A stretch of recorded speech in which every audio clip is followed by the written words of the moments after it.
We got word here just at about 8:45 that there was a body found on Horn Island, and the officials are now working on bringing that back. Breaking news, a body has been found on Horn Island near where missing 18-year-old Nolan Wells went missing. Search crews like this one you see here in the air have been searching for him for more than 40 hours now.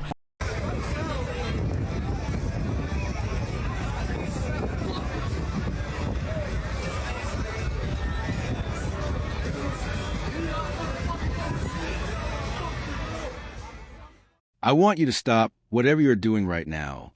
Put the phone down. Sit with me for a minute. Because what I am about to tell you is the kind of story that stays with you. The kind that keeps you up at night turning over details in your head, asking yourself how. How? Something like this happens in 2026. In America, on a holiday weekend surrounded by hundreds of people, an 18-year-old boy left home on the 4th of July to go celebrate with friends on the water. He was wearing blue swim trunks and sunglasses. He was laughing. He was living. He was 3 days away from starting his sophomore year of college football. He never came home. His friends came home. His cell phone came home. His future, the one he had spent 18 years building with his own two hands, with his family standing right behind him every single step of the way, that did not come home. And right now, the people who were with him on that island are quiet. And that's silence. I need you to hear me when I say this. That silence is the loudest, most unsettling thing about this entire story. Today, we are talking about Nolan Xavier Wells. Ocean Springs, Mississippi. Horn Island, July the 4th, 2026. And I need you to stay with me for this entire video, because by the time we get to the end, you're going to have questions. Real questions. And I want to hear them right now. Before we go a single second further, drop a comment below and tell me your initial theory on what happened to Nolan Wells on Horn Island, just from what you have already heard. Because here is the deal. If your theory ends up matching what investigators officially confirm, I will give you a personal shout-out in our next video. No conditions. No gimmicks. I will say your name, and I will tell this entire community that you called it. So drop it below right now. Comment your theory. And let's get into this story together. Also, if you are new here and you care about cases like this one, hit subscribe right now. We cover stories that deserve more eyes and more voices. This is one of them. Before we talk about what happened, and we're going to talk about all of it, every detail, every contradiction, every question that still does not have an answer, I need you to know who this young man was. Because Nolan Wells was not just a headline. He was not just a missing persons post on Facebook. He was a whole, complete, extraordinary human being, and he deserves to be introduced that way. Nolan Xavier Wells was born in 2006 and raised in Ocean Springs, Mississippi, a small, tightly wound coastal community of roughly 18,000 people sitting along the back bay of Biloxi, where the live oaks hang heavy with Spanish moss, and the salt air comes in off the Gulf thick enough to taste. Ocean Springs is the kind of town where people know each other by their kids' jersey numbers, where Friday night high school football is not just a sport. It is the organizing principle of the entire social calendar, where July 4th on the water is not just a tradition. It is a rite of passage. And Nolan Wells was exactly the kind of young man that a town like Ocean Springs is built around. He stood 6 feet 1 inch. He weighed 180 pounds. He had an athletic frame, the kind that gets built over years of practice, discipline, early mornings, and late evenings on the gridiron. He was a wide receiver, good enough to earn a roster spot at Southwest Mississippi Community College in Summit, Mississippi, where he was entering his sophomore year on a general business track. But here's the thing about Nolan that every single person who knew him will tell you without hesitation. That physical presence, that size, that athleticism, it had absolutely nothing to do with how he moved through the world.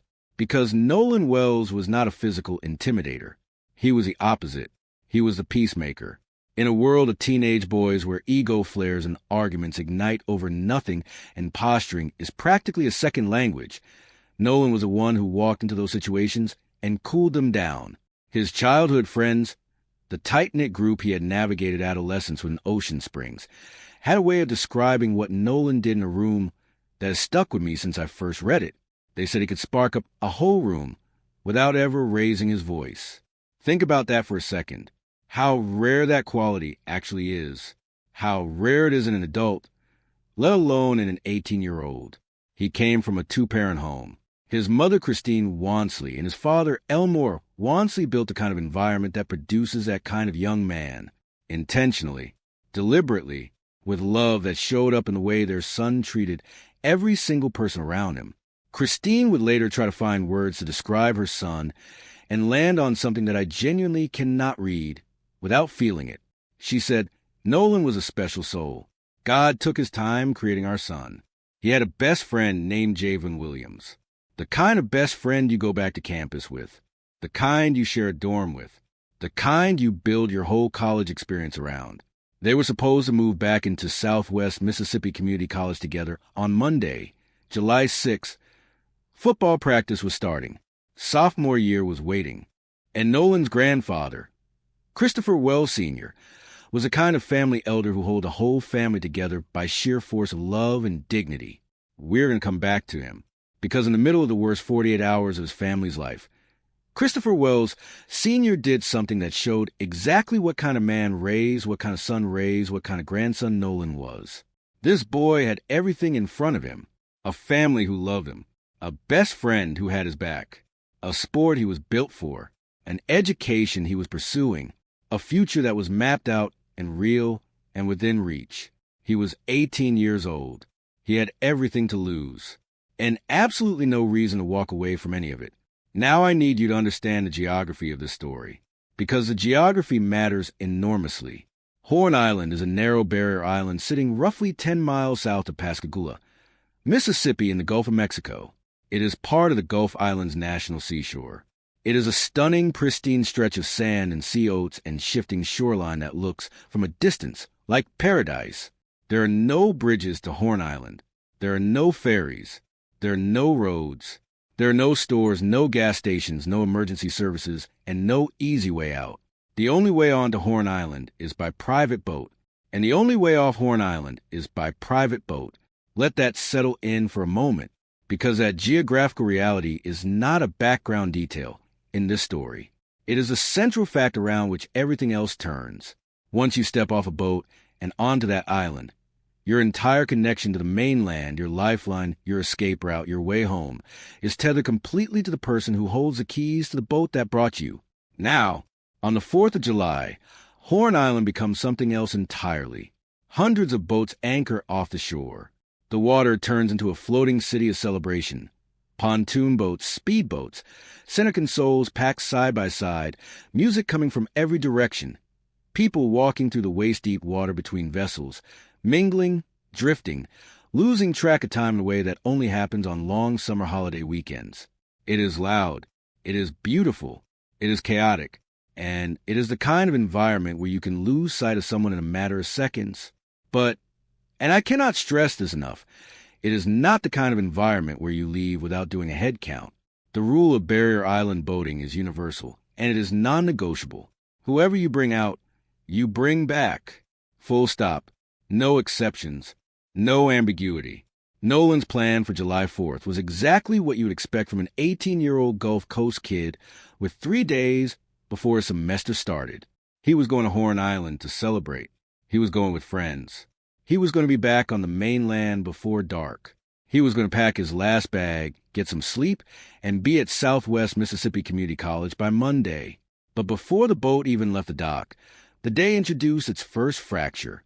Nolan had a core lifelong friend group who were supposed to be on the same vessel. His best friend, Javen, was supposed to be with him. But boats have weight limits and capacity restrictions. The group hit maximum capacity. They had to split up. Javen and several of Nolan's closest childhood friends ended up on a different boat. Nolan ended up on a boat with a different group of acquaintances. That split, that small, logistical, completely ordinary decision made at a dock on a Saturday morning, was the moment the safety net started to fray. Because the people on that second boat knew Nolan, but they did not know him the way Javen knew him. They did not know his habits, his tendencies, his energy. The people on that other vessel were not the people who would move heaven and earth to make sure he got home safe. And that distinction, invisible at the dock, devastating in retrospect, would make all the difference before the day was over. The boats arrived at the western tip of the north side of Horn Island. Anchors dropped. The holiday began. For hours, Nolan Wells moved through the crowd on that shoreline, visible, present, doing exactly what an 18-year-old does on the 4th of July in Mississippi. He was seen. He was interacting with people. He was fine. At 3 p.m., and this is a time that investigators have locked in as the last confirmed anchor point in Nolan's timeline. He was standing on the north end of the island, blue swim trunks, sunglasses, shirtless in the brutal Mississippi July heat, and he was in the middle of a conversation with a young woman. That young woman is the person I keep coming back to in this story, because she was the last person confirmed to have looked Nolan in the eye, the last person to have heard his voice, the last person to have had an actual exchange with him while he was alive and present and himself, and in the immediate aftermath of his disappearance. Her identity, her account of that conversation, and her whereabouts evaporated from the public record as completely as if she had never existed. Investigators know she was there. The 3 p.m. anchor point establishes it. But as of the time of this video, she has not been publicly identified, and her account of what Nolan said, what his state of mind was, whether he expressed any concern, whether anything felt wrong, has not been released. Now, while Nolan was at the north end of the island at 3 o'clock, something else was apparently happening elsewhere on that shoreline. Multiple independent witnesses, people on boats anchored nearby, people who were on the island that day with no connection to Nolan's group, have reported observing a heated confrontation among the group that Nolan had arrived with. Different witnesses put the time at approximately 4 to 5 p.m. One witness said their boat was anchored close enough to see what was happening and that they left the area shortly after because the situation felt volatile. Multiple other witnesses corroborated that the argument was internal, members of the same group, fighting among themselves. And then, at some point in the afternoon, at some time that has not been officially pinned down, the group made the decision to leave. The anchor came up. The engine started. The boat began the 10-mile journey back to the Mississippi coastline. Nolan Xavier Wells was not on that boat. His cell phone was. I want you to sit with that image for a moment. An 18-year-old cell phone sitting on the deck of a departing boat. In 2026, a cell phone is not just a phone. It is a wallet. It is a map. It is the only way to call your mother, the only way to text your best friend, the only way to coordinate a ride, the only way to signal to anyone in the world that you are stranded on a barrier island 10 miles from a nearest shore with no way to get home. His cell phone left without him. His only lifeline to every single person who loved him traveled away from him at whatever speed that engine could manage, while Nolan remained behind on that sand. The boat docked on the mainland. The passengers got off. And at some point in that evening while Christine Wansley was at home waiting for her son to walk through the door, Nolan's cell phone was delivered to his family. Without Nolan, I cannot imagine being Christine Wansley in that moment. I cannot imagine being Elmore Wansley, being handed your child's phone. The phone they never go anywhere without, the phone that is essentially an extension of who they are, and understanding in that instant that your son is out there somewhere without any way to reach you, without any way to reach anyone. That evening, Christine went to Facebook. Her post was calm in a way that only pure, terrified desperation produces calm. Update. Please be on the lookout for No. Last seen was West Tip, north side of Horn Island, around 3 p.m. July the 4th, wearing blue shorts and sunglasses. It is unclear if he made it back on land. Please message me if you have seen him or have information about his whereabouts at or after 4 p.m. The 4th of July became something else entirely that night in the Wansley household. Law enforcement mobilized fast, and they mobilized hard. The Jackson County Sheriff's Department came in, the Mississippi Department of Marine Resources, the United States Coast Guard, the Harrison County Sheriff's Department. A command post went up at the Lake Mars boat launch. Search and rescue helicopters were in the air before the night was over, casting searchlights across the dark water and the shifting dunes of the Gulf Islands National Seashore. When dawn came on Sunday, July 5th, the United Cajun Navy joined the operation. If you do not know the United Cajun Navy, They are an extraordinary volunteer emergency response organization that specializes in exactly these kinds of searches: treacherous southern water, unpredictable terrain, the kind of conditions that require local knowledge and specialized equipment.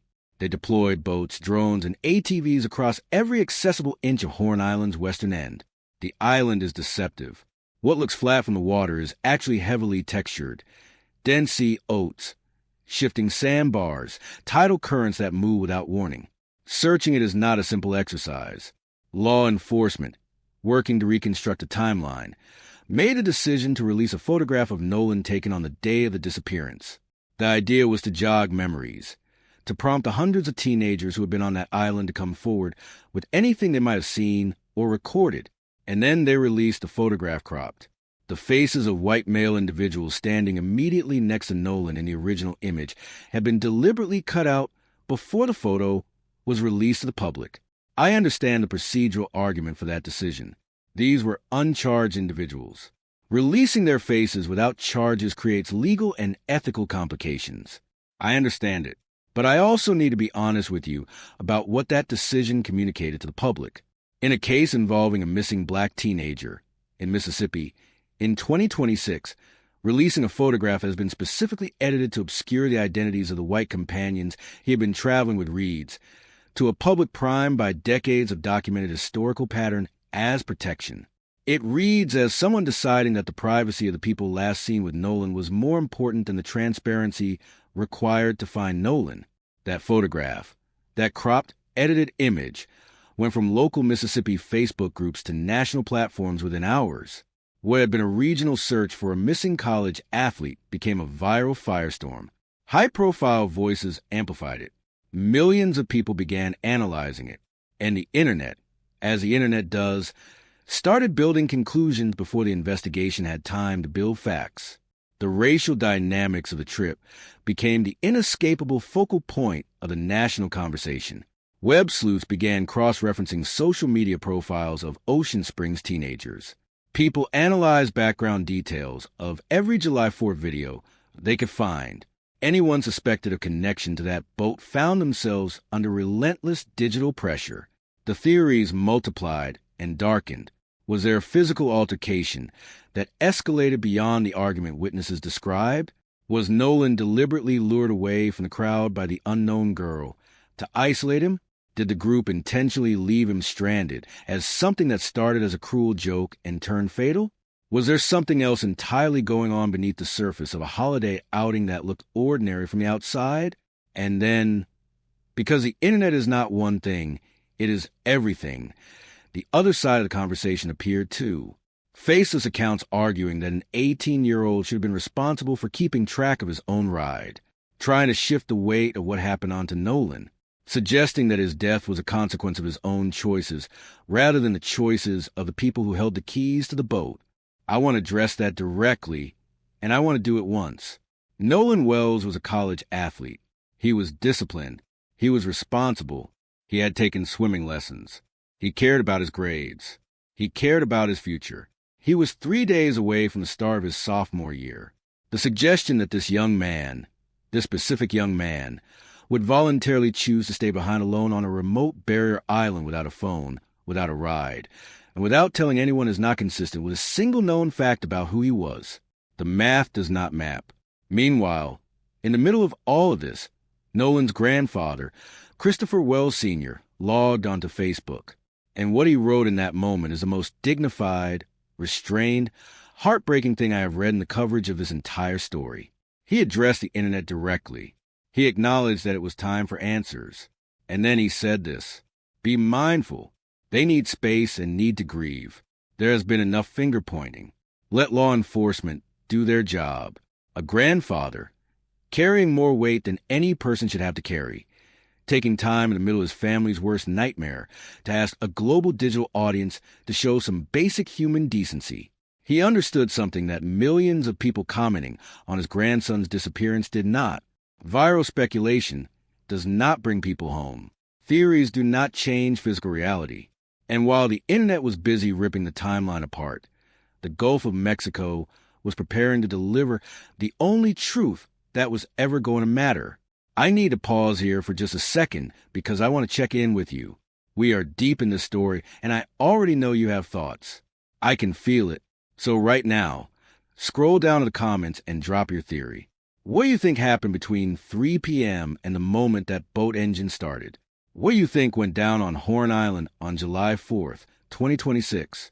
Whoever drops the theory that ends up closest to what investigators officially confirm, I will shout you out by name in our next video. That is not a maybe. That is a promise. So comment right now. Tell me what you think happened. Tell me who you think knows what. And let's keep going. Monday morning, July 6th, 2026.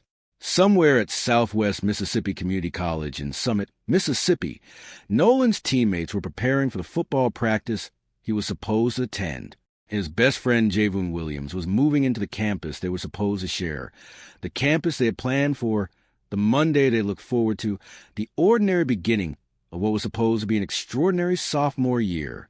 At approximately 8:45 in the morning, a United States Park Ranger was patrolling the shoreline on the west end of Horn Island. The ranger looked out at the water just offshore. There was something there, breaking the surface. Still, the active multi-agency search was immediately halted. The United Cajun Navy suspended operations. The perimeter was secured. Jackson County Sheriff John Ledbetter addressed the media and confirmed what the family already feared in the deepest part of themselves. A body had been recovered. The physical description matched the last confirmed description of Nolan Xavier Wells. Blue swim trunks, athletic build, west end of Horn Island. The geography of the discovery aligned exactly with the nightmare the family had been living for 48 hours. Jackson County Coroner Bruce Lynn, Jr., took custody of the remains. The body was transported to the Mississippi State Medical Examiner's office. DNA testing was ordered in conjunction with the family to make the official identification. A comprehensive autopsy was initiated to determine precise cause of death. The confirmation sent a wave of grief through Ocean Springs that I do not have adequate words to describe. People gathered at the Lake Mars boat launch, no longer to search, to mourn, to hold each other, to try to begin the impossible process of understanding how this happened. Christine Wansley, who had spent 2 days standing at that boat launch staring at the Gulf, posting on Facebook, begging strangers for information, refusing to stop believing that her son was going to come home, release a statement. And it was a statement of a mother who has had her heart broken in a way that does not heal. His father, our family, friends, and I are absolutely devastated. My heart is broken for my sweet son who was always willing to cheer and uplift others. Nolan's grandfather confirmed it as well. And in that confirmation, the full weight of those 48 hours, every post, every search helicopter, every volunteer on a boat in the pre-dawn darkness, every prayer, every share, every person who looked at that Facebook post and hit forward hoping it would reach someone who knew something, all had collapsed into a single irreversible reality. Nolan Xavier Wells was gone. He was 18 years old. His bag for sophomore year were packed. His future had been real and mapped and within reach. And he was gone. Now I have to be honest with you about something. And I want to be careful here because I think carefulness is exactly what this family deserves and exactly what this case demands. As of the time of this video, the official cause of death has not been publicly released by the Mississippi State Medical Examiner's office. No charges have been filed in connection with Nolan's death. The investigation by the Jackson County Sheriff's Department is active and ongoing. What that means is this. We do not yet know officially whether Nolan's death has been classified as an accidental drowning, a homicide, or something else. We do not know what the autopsy found. We do not know what the digital forensic analysis of that cell phone has revealed. We do not know what the witnesses from the island have told investigators in their formal statements.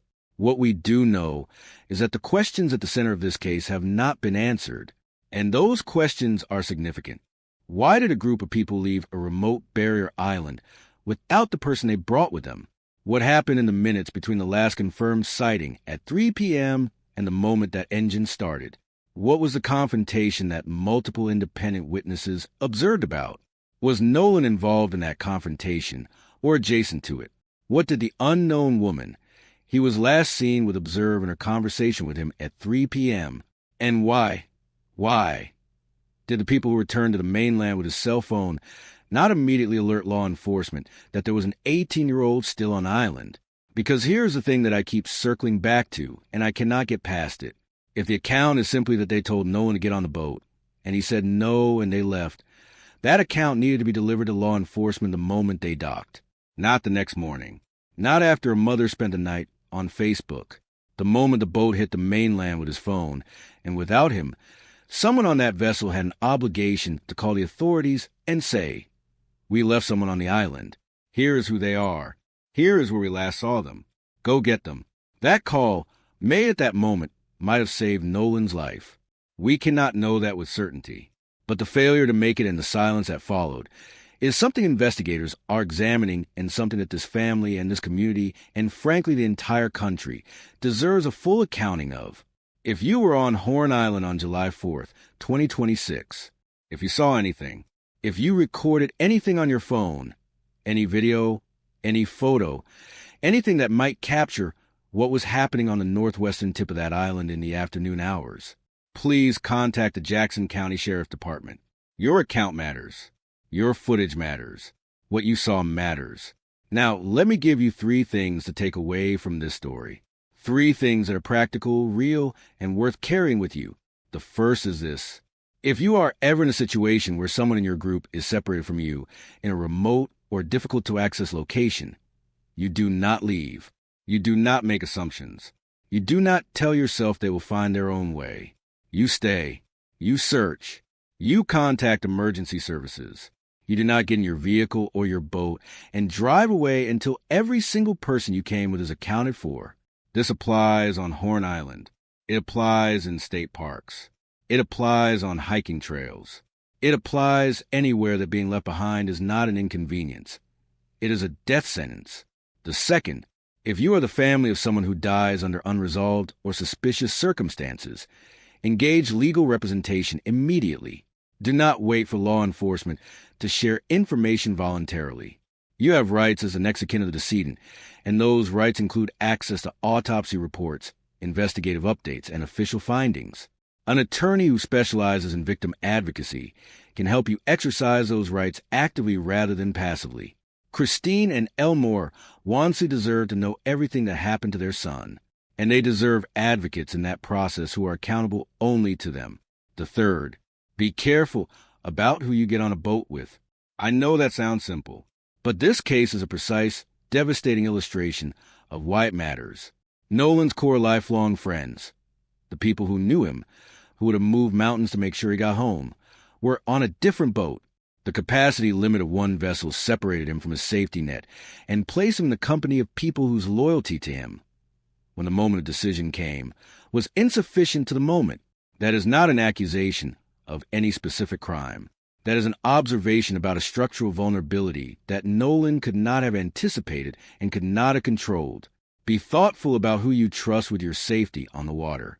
We are at the end of this video, and I need to hear from you. Here is what I want you to do right now.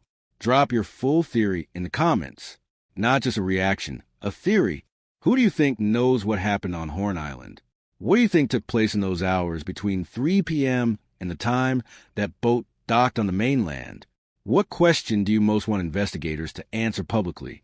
The comment with the theory that most closely matches what investigators officially confirm when this case breaks, and I believe it is going to break, will get a full shout out in our next video.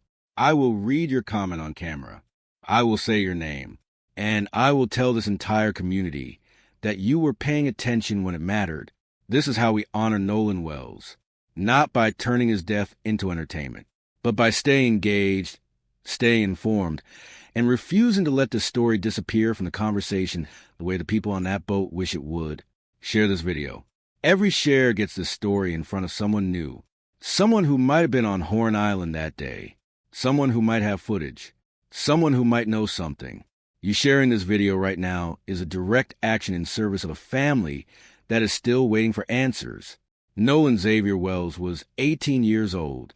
He was a wide receiver, a business major, a peacemaker, a son who was, in his mother's words, a special soul that God took his time creating. He was going back to campus in 3 days. His bags were packed. His best friend was going with him. His future was real and close in his. He went to Horn Island on the 4th of July to celebrate, to be 18, to do the thing that teenagers on the Gulf Coast have done for generations on the most festive day of the summer. And he was left there, without his phone, without a way home, without anyone on that boat making the call that might have saved his life. The investigation is ongoing. The answers are not all here yet, but the questions are clear. And I genuinely believe, that the truth of what happened on Horn Island on July 4th, 2026 is going to come out, because the Gulf of Mexico gave Nolan back. And the people who know what happened on that shoreline cannot keep the silence forever. We will be covering every development in this case as it emerges. Subscribe to this channel so you do not miss it. Turn on notifications so you are the first to know when something breaks. And to Christine, Elmore, Christopher Wells Sr., Javon, and everyone in Ocean Springs who love Nolan Wells, this community sees you. This story is not going anywhere, and neither are we.